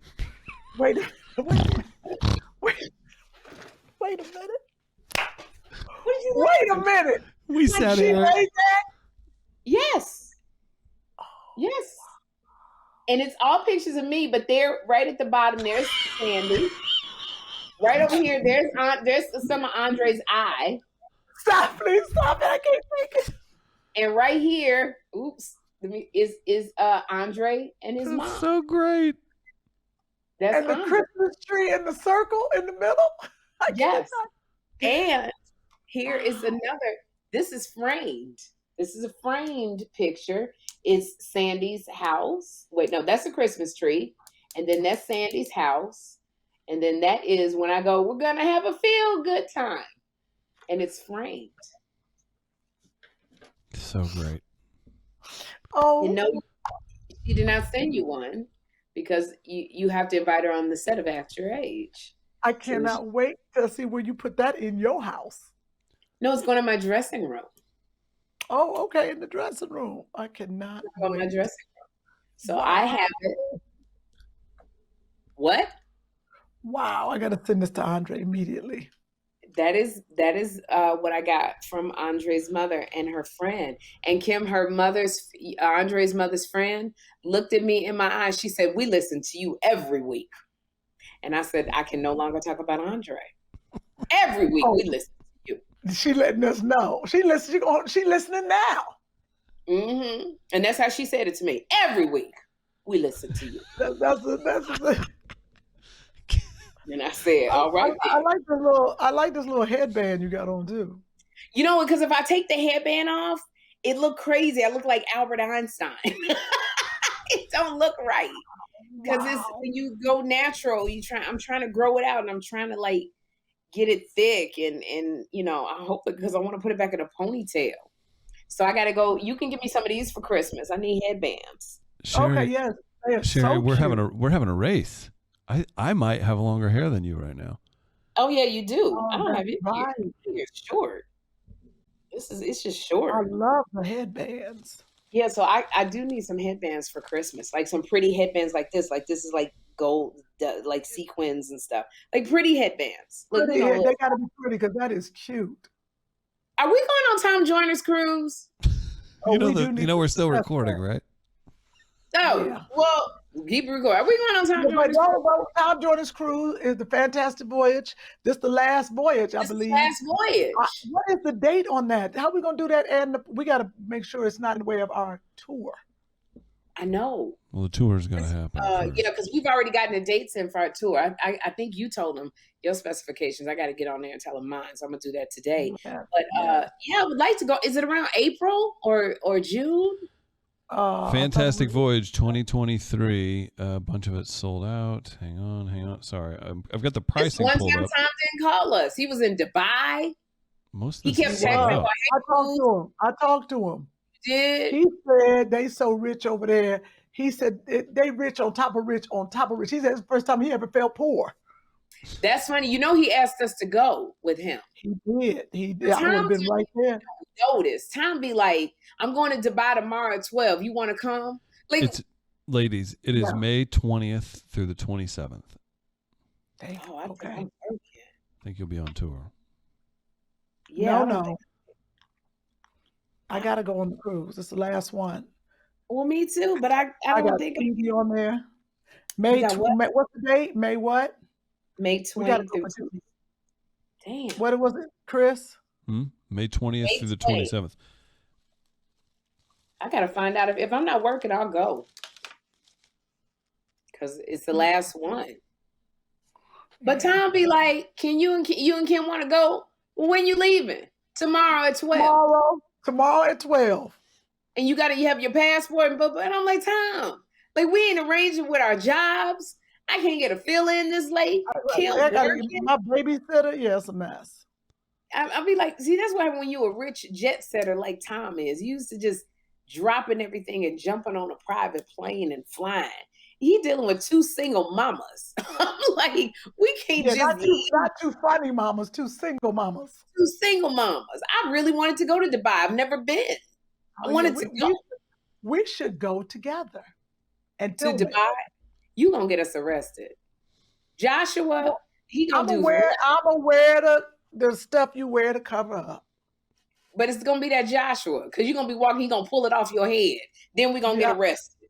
And then, Kym, your family and my family, you might be better because you got a family full of architects. They got a little bit of money. Mine is prison and prison. Oh my God. So if we make that one phone call and I go, can you please come to Dubai and get me? Somebody in my family gonna be like, I gotta be to work in the morning. I can't come get you. Oh my God. Yeah, we can't get, I don't want to get arrested. I don't know what Kyle and Scott would say if you called to see if you can get them. Hannah is working. She can't leave the show to come get you. Hannah, that's right. So you might be asked out. Hannah asked me to ask you something. Jesus, I done forgot. I think she'll be in New York next week or something. But my niece Anna said, does Sherri still got tickets to Storage Loop? Whatever that is. It's a play on Broadway. Oh, Strange Loop. Now, he wrote Storage Loop. I was like, Storage Loop. Storage Loop. Strange Loop. They won a Tony. Michael Jackson wrote it. Not Michael Jackson, the singer. But if she wants to go, I think I can get her tickets. I don't know if it's still running. It was a limited run. Can I tell you about Lee Daniels' play Ain't No Mo, which your friend Lena Waithe is one of the producers. Lena Waithe and Gabrielle Union and some other stars, Lee Daniels, and the executive producer and showrunner of the Miss Pat show wrote this play on Broadway. And it's about if Black people could get a one-way ticket back to Africa, what would they do? And it's a bunch of little vignettes, really, really funny, but they were going to close it because it's made for people. It's call and response. It's not traditional Broadway. Funny. They made it so that young people could go. Not, Is it Jordan Cooper from Miss Pat? Jordan Cooper. What's he like, 23? He's the youngest playwright on Broadway. He's incredible. Wow. Yeah, youngest. And he wrote this, and it's straight 106 and Park Broadway. And they weren't getting audience members because they need young people. It's a young people show. So people have been buying out a whole run. Beyonce, Jay-Z, Will Smith, Jada, Gabrielle, Dwayne Wade have just bought out an entire theater. So they extended the run till December. So the young people can get in there. Young people get it, and they was looking our way, and I was like, please don't forget we 2 single mothers. We don't be buying out no theater. Not on Broadway. Not on Broadway. Now we'll buy out the theater that's on Crenshaw and 54th. We'll buy that theater out. Hey, you can buy out the theater next to the Rainbow here in St. Louis. That's right. We'll buy out the theater that's next to the strip club that they had the shooting at last week. We'll buy that theater out. Yeah, we will. And Wendy Raquel Robinson was on the show. She came and she specifically talked about Joshua. I made a joke that didn't quite go well. Did you? I want to see it though. I want to see because I heard that you mentioned Joshua. We talked about Joshua. She talked about how Joshua really was, doing well and finding himself and becoming more confident. And I said, because I didn't know if he was going to get kicked out. The audience looked at me like, you weren't talking about getting done. Oh, no, they didn't know. It's the truth. Wendy came to me. I told you at a fundraiser, Wendy came up to me and I was like, thought she was going to be like, Joshua's doing so well there. She said, girl, that Joshua. I was like, she was like, child, we trying. And then I went to the performance last night and I see what she did. Joshua is upstaging people. He dancing when he ain't supposed to be dancing. Look at him on stage. That's at Wendy Amazing Grace. What was fascinating, see the thing around his mouth? Yeah, what is that? This mask They had masks for the children because COVID is going up. These are clear shields on each child that had a Oh, microphone in it. If oh Chris, is there wow. another picture, a better picture of the mask or front picture? Uh, That was him doing the I don't know if What's I the got. name of the play? He looks Jim. What's the It's called What About Us? And Tracy Coley, who started Amazing Grace Conservatory with her. Kym, if you want to send Uh, it, that's the only one I got. that's I sent two, Chris. What is wrong with you? You're right. Well, That's pay the your only pay one. your phone bill. No, Maybe you're right. You're maybe absolutely right. Kim talks to No, you? It's Chris always ain't he's like, lying. no, but she'll snap. But then she just admitted, she's like, yeah, it didn't go through. My bad. Chris is absolutely right. I did not send it, and now I what just is sent that? it. Chris, I But sent you. you'll see these. It's called What About Us? And Tracy Coley wrote it when 25 years ago when Wendy and Tracy, it was their first play. Oh Now wow. her first students have children in this play. Wow. This is It's a Amazing Grace Conservatory. This is something that Wendy Raquel Robinson and her friend Tracy Coley started. They were both struggling actresses, but they really wanted to provide a center for kids in the inner city to really appreciate the arts. And this has been going for 20 years or so. The yeah, Amazing Grace 25. Conservatory, And literally. Tracy, yep. Go ahead. Tracy Coley is a guy, and he Oh, died. excuse me. Oh, I'm Yeah, sorry. no. No, you have to be sorry. Tracy Coley, I wish I had a picture of Tracy. He was a good friend of all of ours. And Tracy was very heavy and he had the weight loss surgery. And but this is his original play and music. And look at these children with these, see these they're Like shields shields, almost. short Oh, shields that come from the nose and the mouth. And at the bottom where the white is, that's where the microphone is. I was like, brilliant. so cool. I don't Well, know. Yeah, so they're safe but once still performing. and and what I love about the Amazing Grace Conservatory is it services so many children and teaches them a love of the arts. They have so many classes, dance classes, theater classes, just so many to make a well-rounded child. And this is something Wendy she abhors this part of the business of asking for money, because for this center to stay open, you always need donations. So if you're looking for a great charity to give to, they do amazing work. The Yes, Amazing especially at the Conservatory end of the year. at the end of the year, and you can go to is it amazinggraceconservatory.com or .org, I Kym? think it might be .org. I'm gonna pull it up right now because Pull it up, she but she just had a fundraiser. Do you know who came out of her school? who? Issa Rae. Issa Rae came out of Amazing The Grace Amazing Conservatory. Conservatory? Yes. Wow. And Issa Rae. And Friday night they honored her and they had a Barbie doll and she came through there and she said, Issa Rae was in the back, as a little child. And she went through the levels and went through the years, and that is just many. She has the little boy on that home, Raven's home, went through Amazing Grace. He came and sang last night. Oh Lord, the dog. Dexter, get from under there. See that? You done knocked down something. The website's Great. amazinggraceconservatory.org. If you want to check Can it you out. Chiron that in a little You bit know later? it. Over You Kym's, know it. over Kym's mouth. Oh, Oh my God. Oh I'm my sorry, God. it's amazinggraceconservatory.org. Please send donations to this school. Wendy Raquel Robinson from The Game has just done a wonderful, wonderful job with this. And it's so funny because as I look at Joshua, how do you say Joshua is never in tune with other people. He was always doing his own thing. That's Elon Musk pre-Twitter, but that's Elon Musk who created Tesla. Anybody who is successful now, Kym, take heart. They've never bounced to the beat of other people's drums. They've always been different and slightly, and I say weird, not in a bad way. Did you just pull your wig up? I did. I saw it was sliding and you didn't say nothing. No, because I saw it at the corner of my eye because I was speaking life into Joshua. And I saw your wig slip up and I had to address it. It looks good. You can pull it up a little bit more. Just Pull it tiny. down. This is my hair. I don't know what you're talking about. Okay. I'm making all a right. donation right now.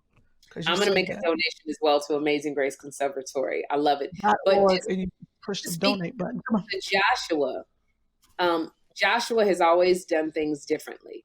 And different is good. I think that we have to appreciate you're distracting. Never put animals and children into the frame with you, because it's always a distraction. We are losing Kym by the second. Go ahead. Elon Musk and Joshua. Joshua's gonna be a brilliant, like he's gonna do something like really amazing because he's different. He doesn't listen to other people's vibe. He has his own vibe when he comes in. He's going to make you so proud. All of those over dramatics and doing everything and being this and that, it's going to like work for his good. I'm telling you. I'm hoping so, because it ain't no hope. He's going to. And you're going to be so proud, and you're going to go, I knew it. And he's going to look at you and go, Mom, you lying, because you didn't know it. He is amazing. He is amazing, and he did a good job, and I love my son. And I made a donation now. See that? I just made a donation. I'm going to make a donation too, since you did one too. Yeah. The dog. Andre this daggone computer. Hey. So can you tell me what the price? Yeah. Because I think it's been 2 years now. It has been 2 years. And we need to get him and get him this computer. Yeah. So incredible. Hey, Andre has a line of erotic art photographs out. Please support Andre. They nasty pictures. He's got to be printing them out in like ringing endorsement. Yeah, these is nasty pictures. Andre does erotic. They're art. They're beautiful. Art. What is wrong with you? It's naked people doing it. Merry Christmas to the people. Jesus. Yeah, Kym, Andre, go buy when they're beautiful. They're beautiful pieces of art that he does. You know, Andre freaky like that, and they freaky pictures and they look great. I'm gonna buy one. Yeah, well, we printed some up. We got some. Because I'm probably in one. You too, Kym. You think you ain't got one of you in the shower? If you could hang those up in the guest room for when Kym comes to visit. Wow. I asked Kym if I come stay at her house. She said she had company, so I had to look at a hotel room. Oh yeah, but you didn't show up. Okay. Because I didn't win the Emmy. I lost the Donald Duck. Well, you were nominated. Kym, Sherri and I were both just so thankful for the amazing times we're having, continue to have on the podcast. I figured you wanted to say thanks to the listeners right before Christmas during all the holidays. Can we do a live, Kym, before Christmas? Like jump up while you in Cleveland? Okay. Yeah, beautiful. Please. Well, I'm trying to get my stand up. I'm trying to be like you. I was like, if Sherri had a show, she'd be at 5 clubs right now. It ain't in me, but I stopped doing stand up, Kym. I told you that. What? I stopped doing stand up because I always be in the clubs. I was up late at night, and somebody said to me, "When are you going to be present to the dream that got realized? You always had a dream of having your own talk show, but you're not able to enjoy it because you're so tired from going to comedy clubs." So we're not going to do stand up before our tour. We're just going to go out there and willy nilly it. Okay, cool. I'm down with that. You could have willy nillied with a live podcast tour, but you went the harder route. Kym, you want to say anything to the people before we let you go? But you're not going to hang up. We're not going to hang up because we have to shoot something real quick after this. Oh, you didn't tell me that, Chris. You know I'm under a tight schedule. You've got me back on here, Chris. You didn't say that. You know I have another podcast that I have to do with Amanda Seals to promote my say bye to the people. Work. Tell Amanda, hey. I will. This is going to be 20 seconds of what we got to do, Kym. 20 seconds. Yeah, Amanda Seals has a podcast out. All right. Well, I want to say to my friends, and I would say to our amazing fans, thank you so much for the support of Two Funny Mamas. This is something I created years ago and brought Sherri along. That just want to tell you how great, Kym, you've been the shining light through this last 3 years. I don't know how, like, you keep me in line. I just want to thank you. And your humble nature shines through. But what it took to put this podcast together. When your friend look you dead in the camera eye and lie her ass off.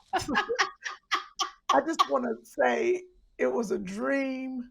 Does this sound familiar? Does this sound familiar, Kym? I'm telling you, if we do a podcast together, nobody's doing it. You know how far we could go, Kym. I'm telling you,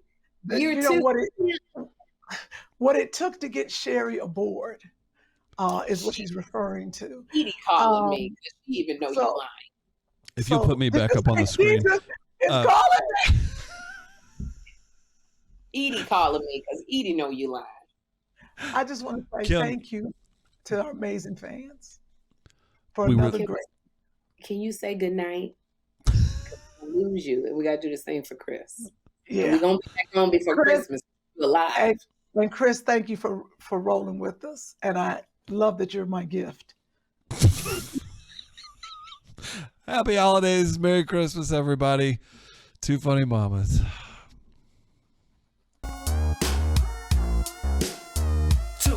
Mamas. Two funny mamas. Two funny mamas.